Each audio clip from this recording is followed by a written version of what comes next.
the chromosomes are normal. Thyroid was normal. Now the AMH, it was about 0.4. That the most likely reason may have been chromosomal abnormalities, which are sporadic events. So there are a couple of options. Okay. Okay. Welcome back to the YouTube channel.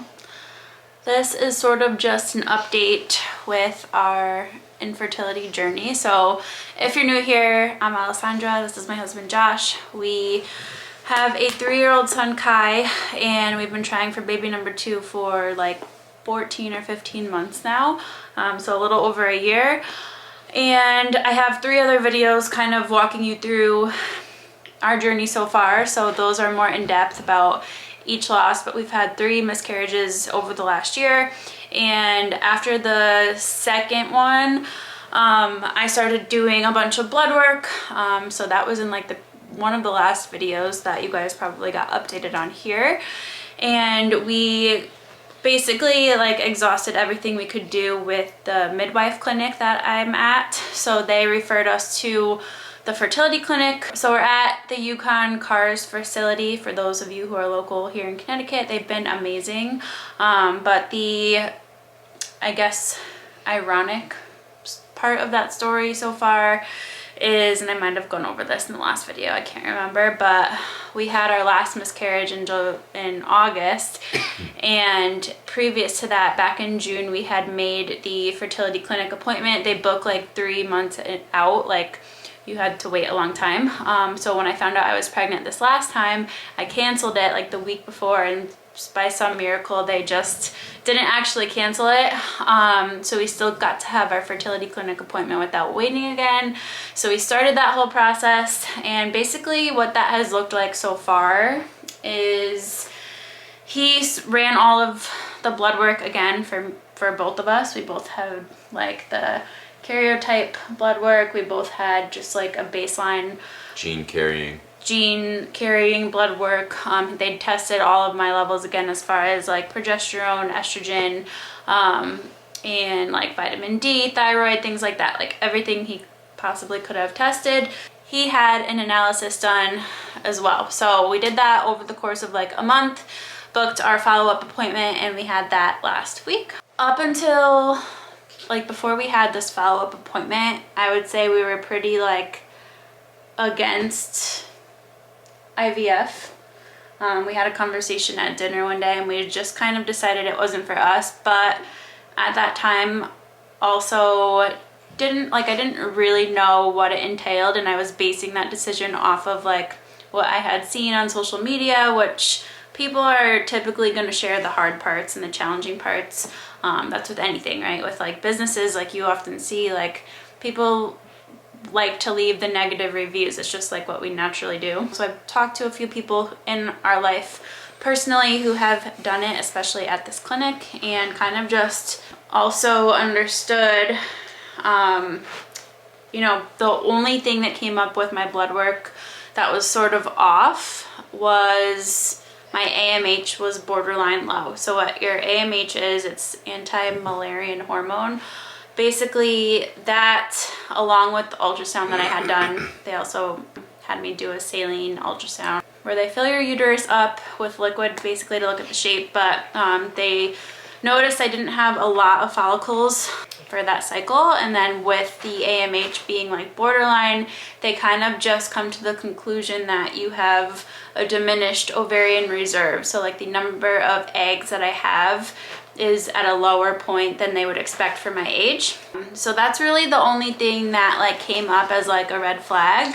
Everything else has been spot on. All of our blood work was great. So with that, he sort of just explained like, because I have a lower egg count or a lesser amount of eggs, the chances of the egg that's released each month being abnormal as far as the chromosomes is higher. So he thinks that's why we had the three miscarriages. So that was almost like relieving to hear, because we knew like nothing is like majorly wrong with us, and it's just my body doing its job.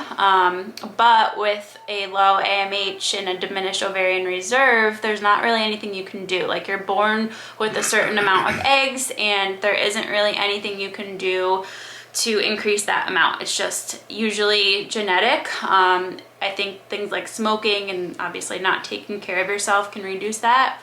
Not happening over here. When we found that out, thinking about it from that aspect as far as IVF goes. We're open to IVF just to really ensure the highest quality eggs are chosen, if that ended up being the case. It just kind of takes that guesswork out of it, but it's also a situation where it lined up with us having COVID on 2 of the 3 miscarriages. So that can reduce sperm quality and increase, I don't know if it's abnormalities or chromosomal issues. You have an infection too. So like when your body's fighting an infection, usually it's not going to welcome a pregnancy. Obviously there's still so much unknown with COVID too. So we're at the point where he gave us 2 options, and he said option number 1, we know that you have had a successful pregnancy before. You can get pregnant and you can keep trying naturally. There's still a good chance that things will just happen at the right time. And then option number 2 is jump straight to IVF. So we wouldn't do something like an IUI because we don't have any issues getting pregnant. We can get pregnant. It's just a matter of staying pregnant and having a good enough quality egg to obviously sustain the pregnancy. So what we decided is have sex for 3 months.